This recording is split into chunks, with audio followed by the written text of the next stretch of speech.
यद्यदा चरति श्रेष्ठस्तत् देवेतरो जनः स यत् प्रमाणम कुरुते लोकस्तदनुवर्तते। भागवत गीता ज्ञान इसमें मिलेंगी आपको जीवन की सारी समस्याओं का समाधान, जीवन की सच्चाई और कहानी के माध्यम से बिल्कुल सरल शब्दों में। रोज कोई ना कोई सवाल पंडित जी के पास आ ही जाता है। हर सवाल के पीछे एक कहानी होती है, क्योंकि जीवन की कोई भी परेशानी अचानक से नहीं आती।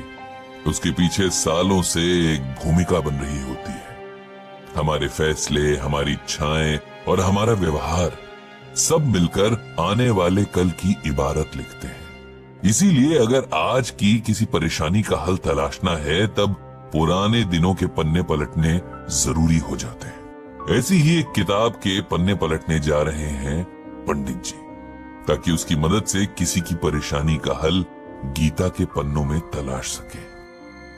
पंडित जी के पास जो समस्या सवाल बनकर आई है, वो कहीं बाहर से नहीं है, उनके खुद के घर से, उनकी जान से ज्यादा प्यारी छोटी बहन उर्मिला के घर से आई है। हालांकि समस्या उर्मिला की बहू दिव्या ने उन्हें कल शाम फोन पर बताई है, लेकिन पंडित जी वो ये जानते हैं कि अगर उन्होंने इसका हल ना निकाला तो उनकी बहन की जिंदगी भर की मेहनत बेकार हो जाएगी। जिस सपने के पीछे उसने अपना जीवन होम कर दिया, वो बिखर जाएगा। ये सोचते हुए पंडित जी की आंखों के आगे अपनी बहन का पूरा जीवन तैर गया। 3 भाइयों की इकलौती बहन थी उर्मिला, सबसे छोटी भी थी, इसीलिए माँ बाप के साथ भाइयों की भी लाडली थी। तीनों भाइयों की पूरी कोशिश रहती थी कि उनकी बहन को कोई परेशानी ना हो, उसकी कोई फरमाइश अधूरी ना रहे, उसकी आंखों में कभी कोई आंसू ना आए और पैर तले कोई कांटा ना चुभे। लेकिन अगर हमारे चाहने भर से जिंदगी चलती तो फिर किसी को भी कभी कोई परेशानी होती ही नहीं। किस्मत में जो लिखा है वो कई बार हमारी इच्छाओं के एकदम उलट होता है, और इस पर किसी का जोर चलता ही नहीं। उर्मिला और पंडित जी समेत सभी भाई बहन जिस वक्त में बड़े हुए, उसके समय लड़कियों को पढ़ाई के कम ही मौके मिलते थे।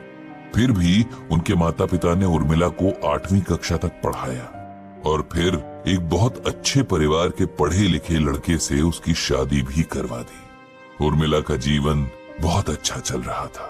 उसका पति बहुत समझदार और सुलझा हुआ इंसान था। भगवान ने एक बेटा और एक बेटी देकर उनके परिवार को संपूर्ण कर दिया था।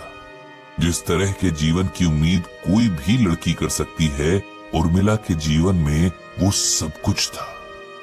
लेकिन किस्मत को शायद कुछ और ही मंजूर था। एक शाम ऑफिस से घर लौटते हुए उर्मिला के पति की रोड एक्सीडेंट में मौत हो गई। एक हंसता खेलता परिवार जैसे अचानक से दुखों के पहाड़ के नीचे आ गया। उर्मिला खुद इस सदमे से उबर नहीं पा रही थी, तो बच्चों को क्या संभालती। किसी तरह बहुत समझाने बुझाने के बाद, बहुत लंबे वक्त के बाद उर्मिला थोड़ा सामान्य हुई। अब उसके आगे एक लंबी जिंदगी थी जिसे उसे अकेले काटना था। साथ ही दोनों बच्चों का भविष्य भी देखना था। जब जिंदगी की कड़वी सच्चाइयां मुंह के आगे खड़ी हों, तब इंसान को शोक मनाने का भी वक्त नहीं मिलता। यही उर्मिला के साथ हुआ। भाइयों ने अपनी तरफ से हर संभव मदद करने का वायदा तो किया, लेकिन उर्मिला जानती थी कि उनके भी अपने परिवार, अपनी जिम्मेदारियां हैं। आखिर कब तक वो लोग उसका और उसके बच्चों का बोझ उठाएंगे। उसे खुद ही कुछ करना होगा।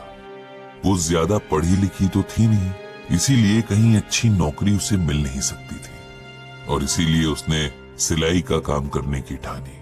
ब्रजभूषण जी से वो तीनों भाइयों में सबसे ज्यादा करीब थी, इसीलिए उसने इस बारे में उन्हीं से सलाह मांगी। भाई को बहन का फैसला सही लगा, सो उन्होंने उर्मिला का पूरा साथ देने का वायदा किया। ब्रजभूषण जी ने उर्मिला को सिलाई का डिप्लोमा करवा दिया। धीरे धीरे घर पर ही उर्मिला को सिलाई का काम मिलने लगा। मेहनती तो थी ही, साथ ही अच्छे नेचर की भी थी, इसीलिए काम लगातार बढ़ता गया। जब काम बढ़ता गया, तब उर्मिला ने अपने आस पड़ोस की महिलाओं को सिलाई सिखाकर काम देने का फैसला किया। इस तरह कुछ ही सालों में उसका अच्छा बड़ा सिलाई केंद्र बन गया था, जिसमें उसकी तरह की कई जरूरतमंद महिलाएं काम करती थीं और एक रिस्पेक्टफुल जिंदगी जी रही थी। उर्मिला के दोनों बच्चे भी होनहार निकले। दोनों ने खूब पढ़ाई की और अच्छी नौकरियां पाई। उन दोनों ने उर्मिला से एक फैक्ट्री खोलने को कहा ताकि और ज्यादा महिलाओं को रोजगार मिल सके। इन सब में पूरी तैयारी और मदद उसके दोनों बच्चों के साथ ब्रजभूषण जी ने भी की। जिस दिन फैक्ट्री का उद्घाटन था, उस दिन ब्रजभूषण जी अपनी बहन के प्रति बेहद गर्व का अनुभव कर रहे थे। उनकी बहन ने अपनी विपरीत परिस्थितियों को खुद पर हावी नहीं होने दिया था और अपने साथ जाने कितनी महिलाओं को संकट से उबार लिया था। बेटी और बेटे की शादियां करके उर्मिला ने अब उनके प्रति अपने दायित्व पूरे कर लिए थे। उनकी बहू दिव्या ने मैनेजमेंट की पढ़ाई की थी और अब वो अपनी सास के साथ फैक्ट्री संभाल रही थी। सब ठीक चल रहा था, लेकिन एक दिन उर्मिला बाथरूम में फिसल कर गिर गई और उसकी कमर में बहुत बड़ी चोट लगी, जिसकी वजह से डॉक्टर ने उसे पूरे 6 महीने के बेड रेस्ट के लिए कहा। 6 महीने में हालत सुधरने के बजाय बिगड़ती चली गई और उर्मिला तमाम इलाज के बावजूद बिस्तर से लग गई। अब घर और फैक्ट्री की सारी जिम्मेदारी दिव्या पर आ गई। उसने कोशिश तो पूरी की, लेकिन उर्मिला के फैक्ट्री न जाने से वहां के कर्मचारियों के बीच कई तरह की समस्याएं आने लगी। काम से ज्यादा काम चोरी होने लगी, अनुशासन खत्म होने लगा, जिससे काम पर फर्क पड़ता और कारोबार पर बुरा असर होने लगा। इसी समस्या से परेशान होकर दिव्या ने पंडित जी को फोन किया था। वो जानती थी कि उनके पास कोई ना कोई हल जरूर होगा, कोई अच्छी एडवाइस तो वो जरूर देंगे। पंडित जी ने उसकी तमाम शिकायतें सुनी कि फैक्ट्री में काम करने वाली महिलाएं देर से काम पर आती हैं, काम चोरी करती हैं, वगैरह वगैरह। पंडित जी ने कुछ देर सोचा और फिर दिव्या को श्रीमद् भागवत गीता का ये श्लोक सुनाया। यद्यदा चरति श्रेष्ठस्तत् देवेतरो जनः स यत् प्रमाणम कुरुते लोकस्तदनुवर्तते। इसका अर्थ है कि हे अर्जुन, श्रेष्ठ पुरुष जो जो आचरण करता है, संपर्क में आने वाला पुरुष भी वैसा ही आचरण करते हैं। वो जो कुछ प्रमाणित कर देता है, समस्त मनुष्य समुदाय उसी का अनुसरण करने लगते हैं। इसका मतलब ये है कि बेटी, हमारा समाज और इसमें बसने वाले लोग अपने लिए आदर्श ढूंढते हैं।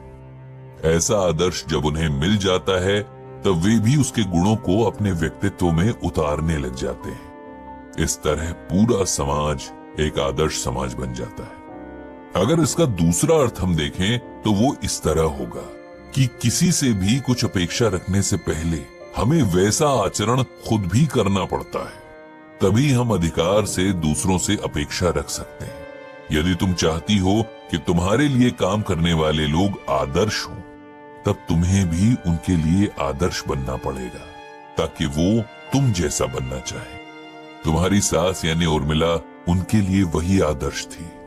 वो हमेशा फैक्ट्री का समय शुरू होने से आधा घंटे पहले पहुंच जाती थी।